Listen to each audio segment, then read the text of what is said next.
Capítulo 34. O resto do mundo desaba, enquanto Léo e eu sussurramos em um canto de um vagão do metrô, zigue-zagueando sob o Brooklyn, passando por Manhattan e de volta ao Queens novamente. Nossa jornada é mais curta, confirmando que o retorno quase sempre parece mais rápido que a ida. Nesse caso, foi apressada pelo temor e pelo desejo. Sei que o que eu estou fazendo é errado, covarde e indefensável, mas sigo em frente e não faltam arrependimentos para alimentar a minha indignação. Andy não entende os meus sentimentos, e pior, ele sequer tenta compreendê-los. Ele havia me abandonado na noite anterior e ainda por cima deixado uma ameaça escrita em um post-it. Até o momento, ele não havia ligado e nem relaxado em sua posição. Foi ele quem estabeleceu as regras. É ele que se importa mais com sua família, sua cidade natal, seu trabalho e todos os seus desejos que comigo. Mas talvez o fato velado mais decisivo é simplesmente porque ele não é o Léo. Não é ele que, desde o momento em que eu o conheci, tem o poder de virar meu mundo de cabeça para baixo, como nenhum outro, para o bem ou para o mal. Assim, cá estamos nós, retomando as coisas onde deixamos depois daquele voo no regresso de Los Angeles, ansiosos de mãos dadas. Não faço ideia do que irá acontecer daqui para frente, só sei que procurarei ser honesta comigo mesma, com Andy e com Léo. Vou seguir o meu coração, onde quer que ele me leve, eu devo isso a mim, devo isso a todos. Quando chegamos à nossa parada, percorremos lado a lado a plataforma cimentada da qual eu me lembrava tão bem, e apesar da minha pulsação acelerar, senti uma paz inesperada. A noite estava bonita e clara, daquelas que permitem aos que estão longe das cidades enxergar 1 milhão de estrelas. Conforme descemos as escadas, eu me lembro de muitas outras noites como esta. O Léo visivelmente estava revivendo o passado também, com o sentimento voltado para o sexo. Nós deixamos a estação em silêncio até que dobramos o quarteirão onde ele mora e ele me perguntou se eu estava com frio. Não, eu respondi ciente de que o meu tremor não era de frio. Léo me olha, daí pega minha mão, exatamente no momento em que eu ouço o som abafado do celular no bolso do meu casaco, tocando pela primeira vez no dia. Nós fazemos de conta que não o ouvimos e apressamos o passo, quase como se andando mais rápido o som fosse parar. Ele finalmente para, mas poucos passos adiante volta a tocar, ainda mais alto e com mais urgência que antes. Eu solto da mão dele e tiro o telefone do bolso, desejando e, ao mesmo tempo, temendo que fosse o Andy. Se você for, não precisa mais voltar. Eu o escuto dizer, prendendo o fôlego, mas vejo o nome de Suzane registrado no visor. E ainda que aliviada, eu me sinto desapontada. Léo dá as costas para mim e leva as mãos à cabeça, mas não faz qualquer pergunta. Eu coloco o telefone de volta no bolso e mantenho a minha mão lá também. A essa altura, estamos a poucos passos da escada que leva à sua porta, e sou assaltada por uma dose extrema de adrenalina e por um remorso que me impedem de prosseguir. Léo também para e olha nos meus olhos. O que? Ele quer saber. Eu dou de ombros e ameaço um sorriso na falta de resposta. Mas em minha cabeça, minha vontade era de congelar aquele momento e, de alguma maneira, poder adiar a minha decisão e permanecer um pouco mais no equilíbrio daqueles dois lugares, dois mundos, dois amores. Nós subimos os degraus e eu paro na altura do cotovelo de Léo enquanto ele abre a porta. Ao entrar, aquele cheiro, meu velho conhecido, volta a me bombardear. Meu estômago dá um nó, igualzinho àquela noite no veredito final, a primeira noite em que ficamos juntos. A mesma expectativa de dar vertigem, ainda que sem os drinks. Qualquer coisa, tudo poderia acontecer. Algo certamente está para acontecer. Eu largo a minha câmera e minha bolsa no chão de entrada, e o Léo faz o mesmo com a bolsa dele. Caminhamos calados até o sofá, mas não nos sentamos. Em vez disso, ele joga as chaves sobre a mesa de centro e acende um pequeno abajur com uma cúpula vermelha opaca na mesinha de canto.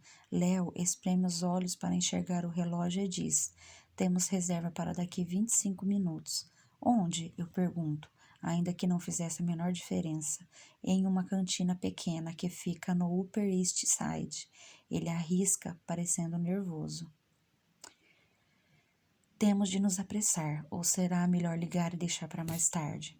Por alguma razão, o nervoso dele me acalma e eu tiro meu casaco e jogo sobre o braço do sofá e digo decidida que ele torcia para me ouvir dizer: eu não quero ir a lugar nenhum.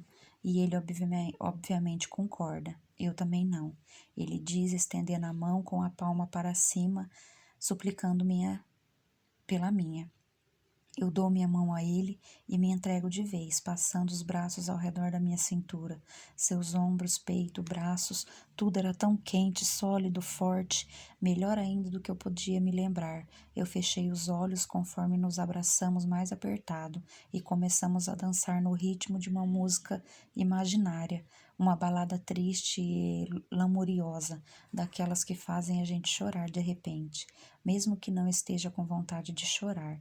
Ele sussurra meu nome, eu sussurro dele com os olhos marejados e então ele fala: há tanto tempo eu te procuro nos meus sonhos, Ellie. Simples assim. Para outra pessoa, essas palavras poderiam parecer artificiais, mas para Léo era uma frase vinda do fundo do coração, o refrão inesquecível de nossa própria balada. Isso está mesmo acontecendo, eu penso comigo e depois repito em voz alta. Léo assente com a cabeça e sussurra: sim. Eu penso em Andy. Como poderia deixar de pensar em Andy? Ainda assim, eu ergo a cabeça devagar enquanto Léo inclina a dele. Nossos rostos se encontram, quase se encostando. Ficamos rosto com rosto, nariz com bochecha, nariz com nariz. E paro por um instante, ouvindo o som da respiração dele. Ambos respiramos em compasso. Parece que passou uma eternidade até que o lábio inferior dele belisca o meu lábio superior, e então fazemos um ligeiro ajuste, nossas bocas agora unidas por completo, nossos lábios se abrindo. Então, quando o impensável acontece, minha mente se apaga, e tudo e todos do lado de fora desse pequeno apartamento no Queens desaparecem por completo. Restamos apenas nós dois, ligados por algo que não conseguimos descrever. Até que meu telefone toca novamente. O som dele me assusta como se fosse a voz de alguém de fato na sala, a voz do Andy. Mas quando eu tiro o celular do bolso no meu casaco, vejo o nome de Suzane mais uma vez e a indicação de mensagem urgente. Por alguma razão entrei em pânico, imaginando que algo pudesse ter acontecido ao meu pai. Cheguei quase a ver as palavras papai morreu, mas na verdade a mensagem da minha irmã dizia: liga para mim agora. Eu rolei o texto esperando por mais. Está tudo bem? Léo pergunta. Ele olha rapidamente para o meu telefone, mas imediatamente desvia o olhar, ciente de que nada do que estivesse escrito lá lhe dizia respeito, pelo menos não ainda. Eu fecho e gaguejo. Eu não sei. Andy? Léo pergunta. Eu faço uma careta, sentindo uma pontada de remorso ao dizer: não, é minha irmã. Eu acho. Acho que é melhor eu ligar para ela. Sinto muito.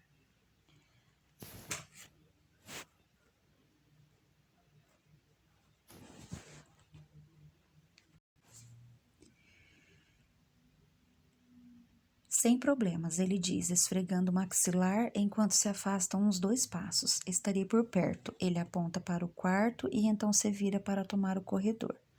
Eu resisto à tentação de segui-lo, louca para sentar na cama dele e olhá-lo enquanto ele me olha. Eu respiro fundo algumas vezes, sento no sofá e ligo para Suzane, dizendo a mim mesma que a interrupção era momentânea e que o clima não havia sido alterado.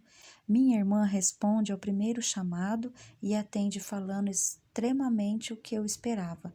Onde você está? Em Nova York, eu digo. sendo evasiva de um modo que jamais seria, minutos antes de beijar o Léo. Onde? No Queens, eu digo com remorso. Ellen, onde você está? Ela insiste. No apartamento do Léo, nós acabamos de voltar da sessão de fotos, você lembra? Em Coney Island? Eu respondo sem saber por que não ser mais direta com a minha irmã, que foi quem sempre esteve ao meu lado, mesmo antes de haver um partido a ser tomado. O que está acontecendo? Ela pergunta, desta vez claramente agitada. Nada, eu digo, indicando que há algo no ar, e ela entende na hora. Você o beijou? Ela pergunta sem pressionar, mesmo sendo ela. Eu hesito, deixando que ela conclua através do meu silêncio. Ela entende e logo pergunta: Você dormiu com ele? Não, eu afirmo, mas sem parecer ofendida, provavelmente porque aquele pensamento já havia me ocorrido algumas vezes nas últimas poucas horas, minutos e segundos. Mas você o beijou, ela diz. Sim, eu confirmo. E algo naquela afirmação em voz alta tornou tudo oficial. Meus sentimentos pelo Léo, minha falta de lealdade ao Andy, meu casamento por um fio. Você precisa sair daí, ela diz, seu tom transparecendo angústia e urgência. Sai daí agora mesmo, mana. Não, Suzane. Não. Ela balbuciou algo e volta a insistir. Você vai se arrepender. Talvez não. Você vai sim, Ellen, por Deus. Eu não quero que você se arrependa, não quero que tenha remorsos. Eu fico pensando que meu único arrependimento no futuro vai ser ter ligado para ela. Ou melhor, ter deixado o meu telefone ligado. E então digo a ela: Andy e eu tivemos a maior briga ontem à noite. Está tudo bagunçado. Certo, eu imagino que tenha sido, ela diz, procurando ser paciente. Mas você só está piorando as coisas. Isso eu não posso negar, então eu recorro a uma justificativa bem juvenil. Ele me deixou na noite passada. Ele provavelmente deve ter se enfiado na casa da irmã dele. Susana me interrompe. Não, ele não foi para a irmã. Ele foi para um hotel e ligou para a sua irmã. Eu pisco e fito a cúpula vermelha do abajur até o ponto de enxergar manchas na parede branca acima dele. Ele ligou para você? Eu digo finalmente. Ela confirma que ele ligou esta manhã do Hotel Ritz e depois novamente cerca de 30 minutos antes. A voz dela fica em suspenso enquanto eu imagino o resto da frase, enquanto você estava beijando o Léo.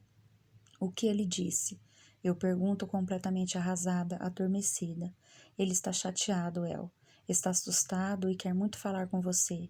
A voz dela guarda certa condenação, mas ela parece realmente preocupada e um pouco triste também. Não, ele não quer. Ele não me ligou nenhuma vez sequer. Bem, ele disse a mesma coisa de você. O que você disse a ele? Eu pergunto, sem poder imaginar qual seria a resposta. Eu disse que você precisava de um pouco de tempo e espaço, que você foi a Nova York a trabalho e por você mesma e não pelo Léo, e que ele deve confiar em você.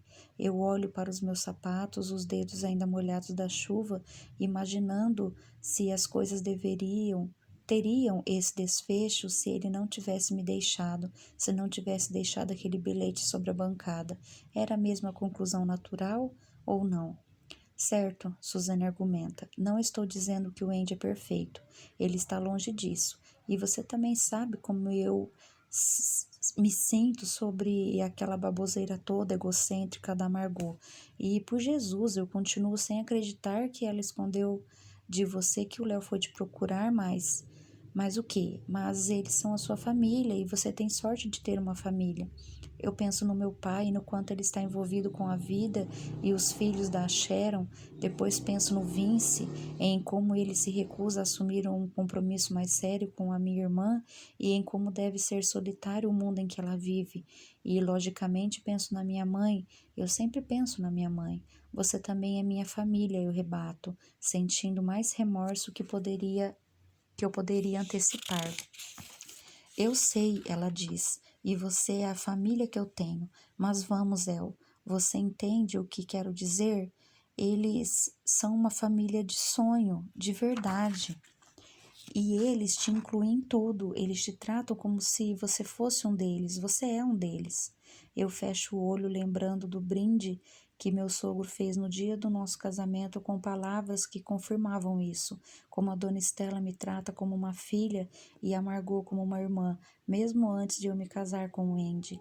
Você está mesmo disposta a jogar tudo isso fora? Suzane pergunta com a voz doce, maternal, cuidadosa. Quer mesmo abrir mão do Andy? Eu não sei, respondo, cada vez mais me afundando na realidade da situação, desesperada e assustada, mas não quero me decidir com base no medo daquilo que eu possa perder. Um minuto de silêncio se segue e por fim Suzane diz: Posso te fazer uma pergunta? É claro, eu digo. Suzane fez uma pausa e então continua. Você o ama? Não estava certa a quem ela se referia, Andy ou Léo, mas eu confirmo assim mesmo, certa de que a resposta seria a mesma, fosse um ou outro. Então não faça isso. Ela aconselha claramente falando do Andy. Suzane, eu digo olhando para o corredor na direção do Léo, não é tão simples assim. É sim, ela interrompe. E esse é justamente o ponto, El. O fato de ser simples assim.